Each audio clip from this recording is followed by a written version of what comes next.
Assalamualaikum warahmatullahi wabarakatuh. Perkenalkan, nama saya Hibatul Hakimi, Prodi Hukum Keluarga, Lokal 2. Pada kesempatan kali ini, saya akan menjelaskan bagaimana cara memparafrasakan bahan kutipan. Sebelum itu, kita harus tahu apa itu parafrasa. Parafrasa adalah cara memasukkan pemikiran orang lain ke dalam tulisan Anda tanpa mengutip langsung. Anda bisa menggunakan parafrasa untuk membuktikan atau mendukung ide. Jika ingin menggunakan parafrasa, Anda harus bisa menyajikan ide penulis asli dengan kata-kata sendiri. Setelah itu, pastikan Anda memasukkan sumbernya dengan benar. Parafrasa dibagi menjadi 3 bagian. Bagian yang pertama, memeriksa kutipan. Kedua, menggunakan kata-kata sendiri. Dan yang ketiga, memasukkan sumber kutipan. Memeriksa kutipan. Pertama, pilih 1 sampai 3 kutipan. Jangan berusaha memparafrasakan terlalu banyak informasi sekaligus. Fokuslah pada kalimat yang paling efektif dalam mendukung ide atau argumen Anda, dan padatkan menjadi satu pernyataan parafrasa. Jika Anda ingin menggunakan teks yang lebih panjang, sebaiknya tulis ringkasan. Kedua, buat anotasi kutipan dengan mengidentifikasi ide utama dan detail pendukung.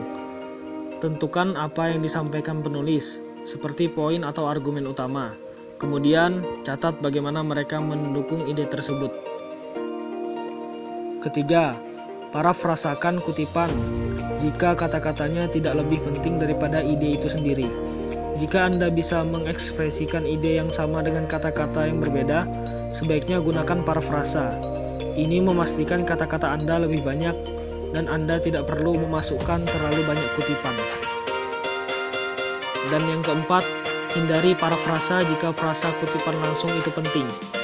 Kutipan langsung lebih penting jika Anda membutuhkan kata-kata asli penulis untuk mempertahankan makna, otoritas ahli yang menyatakannya, dan penyusunan kata yang mengesankan. Menggunakan kata-kata sendiri.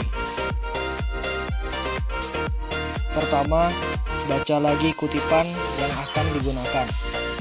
Anda harus benar-benar memahami kutipan sebelum membuat parafrasanya. Dalam beberapa kasus, kutipan harus dibaca berulang kali. Kedua, nyatakan ulang ide menggunakan kata-kata sendiri. Gunakan catatan dan pemahaman Anda terhadap teks secara keseluruhan.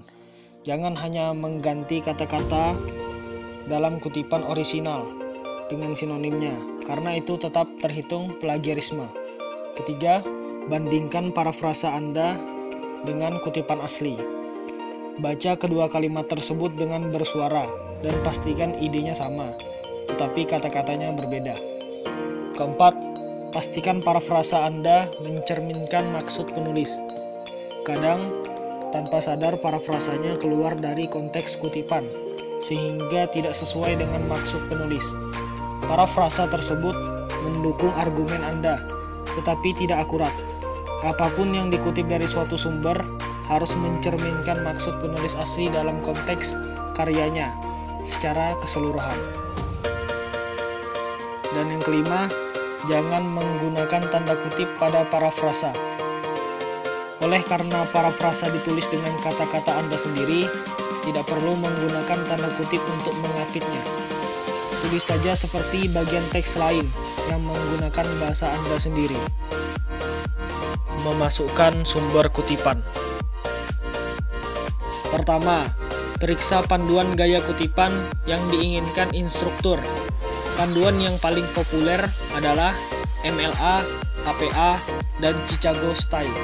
Anda harus mengikuti panduan ketika menyertakan sumber kutipan, baik berupa parafrasa dalam teks maupun halaman sumber di akhir makalah. Kedua, gunakan tanda kurung untuk kutipan dalam teks gaya MLA atau APA. Anda harus menyertakan sumber parafrasa tepat setelahnya. Masukkan informasi publikasi dalam tanda kurung setelah parafrasa. Ketiga, masukkan catatan kaki untuk Chicago Style. Setelah parafrasa, masukkan angka kecil di dekat tanda titik. Kemudian, gunakan alat format di program prosesor kata untuk memasukkan catatan kaki di bawah halaman. Masukkan semua informasi publikasi dari halaman bibliografi.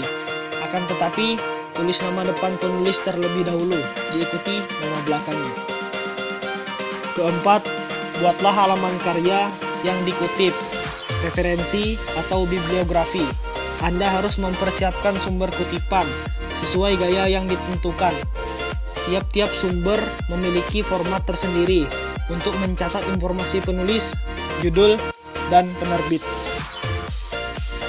Mungkin ini saja yang dapat saya sampaikan. Sekian, terima kasih. Wassalamualaikum warahmatullahi wabarakatuh.